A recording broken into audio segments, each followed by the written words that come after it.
সকলকে good morning. কেমন আছো সবাই? আশা করি ভালো আছো, সুস্থ আছো। তো আমিও বেশ ভালো আছি। আর আজকে সকালবেলা এখন বাজছে 8টা। তো আমি যদিও ডেট টাইম মেনটেন করি না, কেননা ওটা আমার হয়ে ওঠে না, কেননা সব দিন সমানভাবে একই সময়ে ভিডিও বানাতে বা ভিডিও দিতে আমি পারি না। তো সেই জন্য আমি ডেট টাইমটা মেনটেন করি না, তবে চেষ্টা করি মোটামুটি সকাল সকাল ভিডিও দেবার। তো তার আগে বলবো আজকে নতুন একটা ব্লগ শুরু করছি, আর আশা করি আজকের ব্লগটা তোমাদের সবার খুব ভালো লাগবে।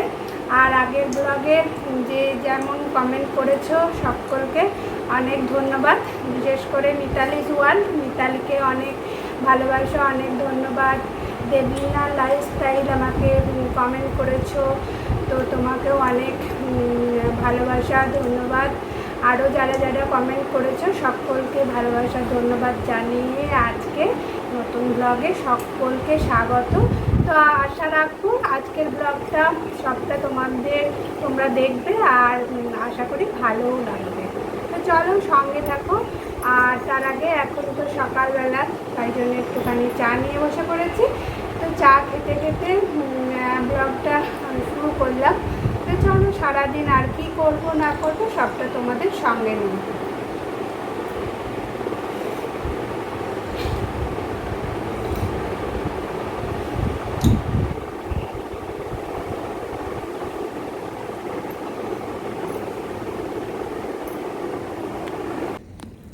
সকালবেলা এখন শান্ত শান্ত ওয়েদার, আর আমি চলে এসেছি ছাদে।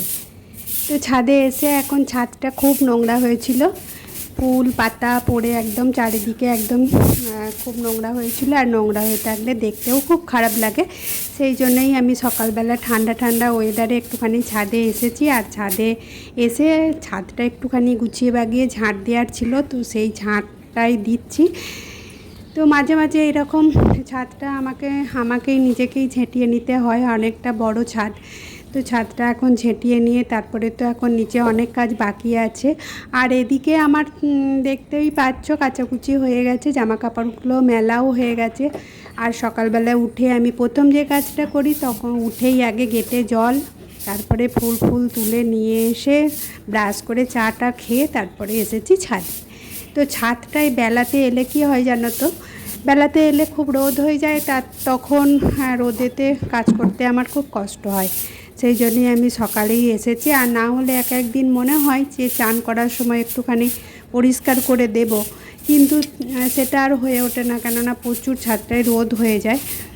তো আজকে সকালবেলায় আর সকাল সকাল যে কোনো কাজের এনার্জিও খুব ভালো থাকে, ফ্রেশ মন থাকে, ফ্রেশ মনে সব কাজই ভালো হয়। আর এদিকে তো বর্ষাকাল, কে বলবে বর্ষাকাল, একটুও বৃষ্টির তো চিহ্ন মাত্র নেই। আর যেন মনে হচ্ছে শরৎকাল এসে গেছে, মানে পুজোর আগে যে ওয়েদারটা, যেরকম ওয়েদারটা আমরা ফিল করি সেই রকম ওয়েদারটাই মনে হচ্ছে। জানি না তোমাদের কীরকম মনে হচ্ছে। তো ছাদটা ঝাঁট দিয়ে আমি চলে এসেছি রান্নাঘরে। আর রান্নাঘরে এসে এখন আমি কুমড়ো শাকেতে একটুখানি রান্না করছি, তো এটা খেতেও খুব ভালো লাগে। আর আজকে নিরামিষই রান্না করছি, এটাতে কোনো পেঁয়াজ রসুন দিইনি। আর এদিকে দেখো কথা বলতে বলতে আমার সমস্ত রান্না হয়ে গেছে। আর রান্নাটা করে নিয়ে এখন তো স্কুল টাইম হয়ে গেছে, তোমাদের দাদা স্কুলে বেরোবে, সেই জন্যই আমি এখন ভাত দেবারই ব্যবস্থা করছি। তো আমি আগে তরকারিগুলো রেডি করে নিয়েছি, রেডি করে নিয়ে এখন আমি ভাতটা দিয়ে দেব, তারপরে বাকি কাজটা আছে সারাদিনের, সে কাজের হিসাব আর কি বলবো। তোমাদের সঙ্গে তো কিছু অংশ শেয়ার করি, সবটা হয়তো সবসময় শেয়ার করা হয় না বা ভিডিও করা হয় না, তো যাই হোক কিছু অংশ শেয়ার করি। আর তোমরা যারা এইসব সংসার কাজ নিয়ে থাকো, তোমরা তো জানোই খুঁটিনাটি নিয়েই সারা দিনটা প্রায় অতিবাহিত হয়ে যায়। তো আমি এখন ভাতটা দিয়ে দিচ্ছি, তারপরে তো আরও আছে আমাদের নিজেদের খাওয়ার ব্যাপার আছে, সবটাই ব্যবস্থা করতে হবে। এদিকে তোমাদের দাদা গেছে চান করতে, আর মেয়েটাও আছে, তো এই আর কি সব মিলিয়ে চলছে।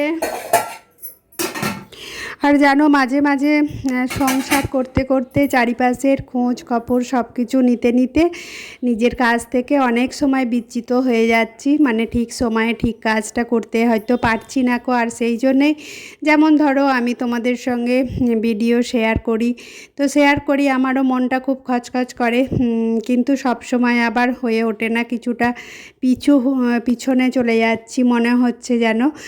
তার কারণ হচ্ছে দেখো না, হঠাৎ করেই কিছু কিছু ঘটনা আর কিছু কিছু মানে বিপদ আপদ মানুষের চলে আসে না, সেই জন্যেই সেই দিকটায় ধ্যান দিতে যেয়ে আর নিজের কাজটার লক্ষ্য নজর নিজের প্রতি আর কিছু দেয়া হচ্ছে না কো।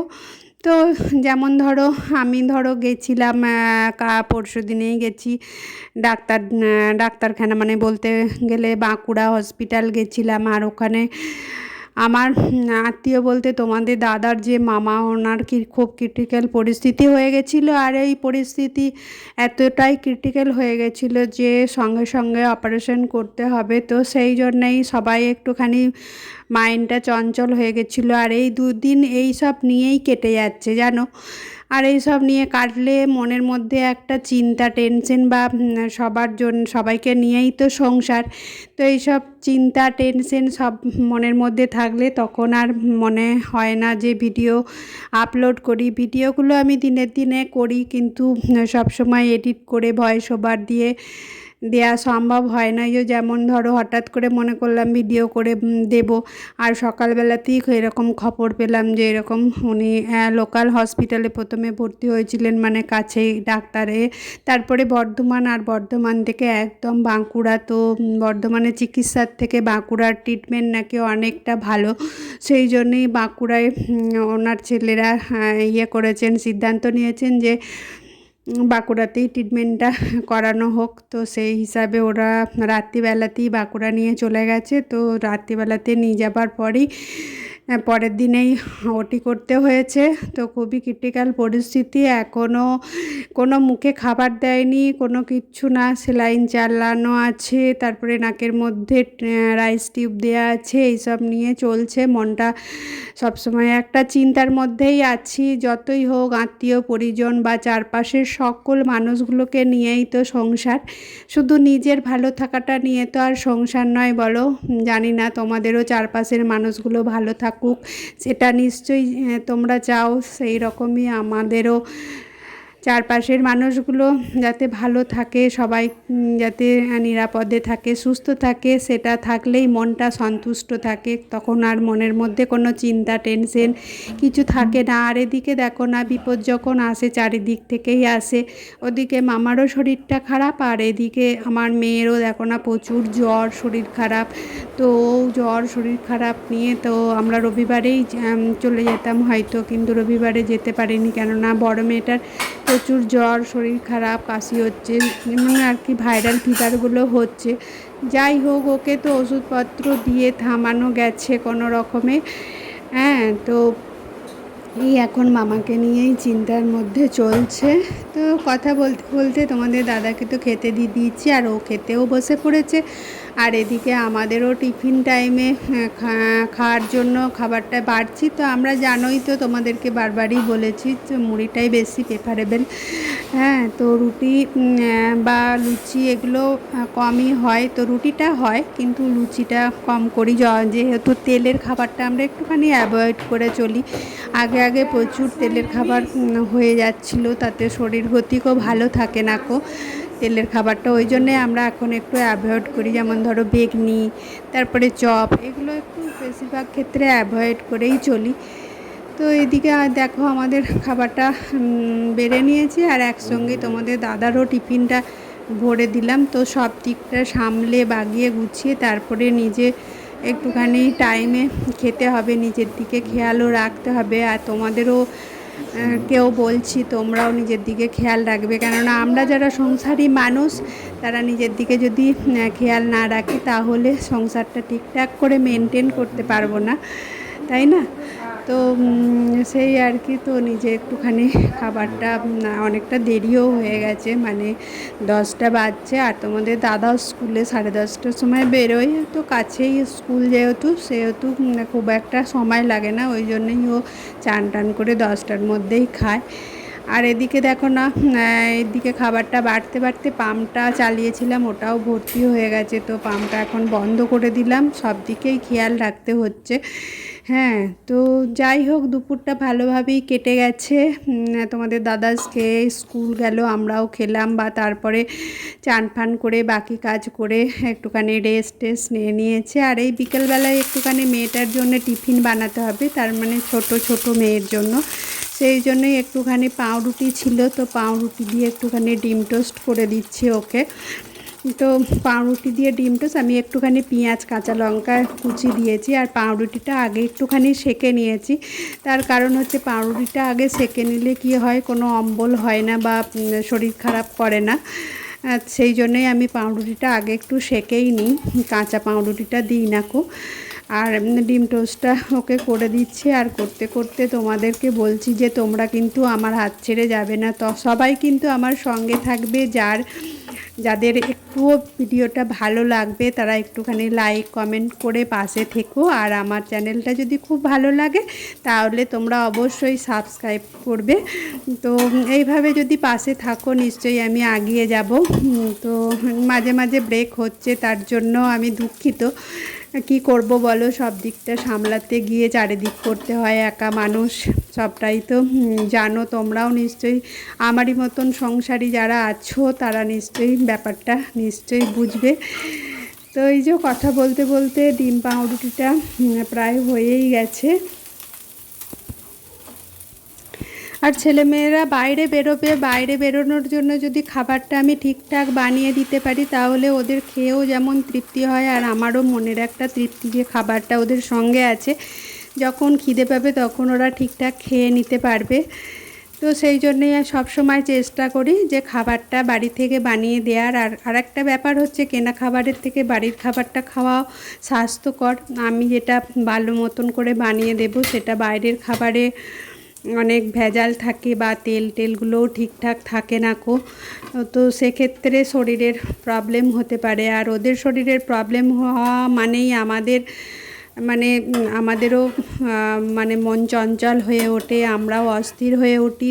ছেলেমেয়েরা বা বাড়ির পরিজনরা সবাই যাতে ঠিক থাকে সেদিকে তো সবসময়ই খেয়াল রাখতে হয়। তো ওই জন্যই চেষ্টা করি টিফিনটা সবসময় বাড়ি থেকে বানিয়ে দেওয়ার। আর একটা কথা বলবো, যে বোনেরা যে যেখান থেকে আমাকে কমেন্ট করছো তাদেরকে অনেক ভালোবাসা, বারবার বলছি অনেক ভালোবাসা, অনেক ধন্যবাদ। তোমরা এভাবে আমার পাশে থেকো, সঙ্গে থেকো। আর আমি অবশ্য নাম নিচ্ছি না, কেননা নামগুলো আমার পার্টিকুলার লিখে রাখা হয়নি। তো একদিন আমি নাম নেব ভাবছি, যে সবাইকারই নাম নেব যারা যারা কমেন্ট করছো। তো যারা সঙ্গে আছো আমার সঙ্গে থাকো। আমিও চেষ্টা করি সকল বোনেদের বা অনেকের ভিডিও দেখি, তো সঙ্গে সঙ্গে লাইক কমেন্ট করে তার একটুখানি পাশে থাকলে ক্ষতি কিছু হয় না। যদি কারোর একটু ভালো হয় সেখানে আমার তো কিছু ক্ষতি নাই, বরঞ্চ আমার ভালোই লাগবে। আমার একটুখানি লাইকে, আমার একটুখানি কমেন্টে কোনো বোন যদি একটুখানি হলেও এগিয়ে যায় তাতে কিছু অসুবিধা কিছু নেই। তো যাই হোক, সবাই ভালো থেকো, সুস্থ থেকো। আর টিফিনটা দেখো রেডি হয়ে গেছে, এখন টিফিনটা আমি এখন বক্সে ভরে দিচ্ছি। তো আজকের ভিডিওটা এখানেই শেষ করব। তো আবার পরের ব্লগে দেখা হবে। আজকের ব্লগটা কেমন লাগলো জানাতে ভুলো না কিন্তু। টাটা।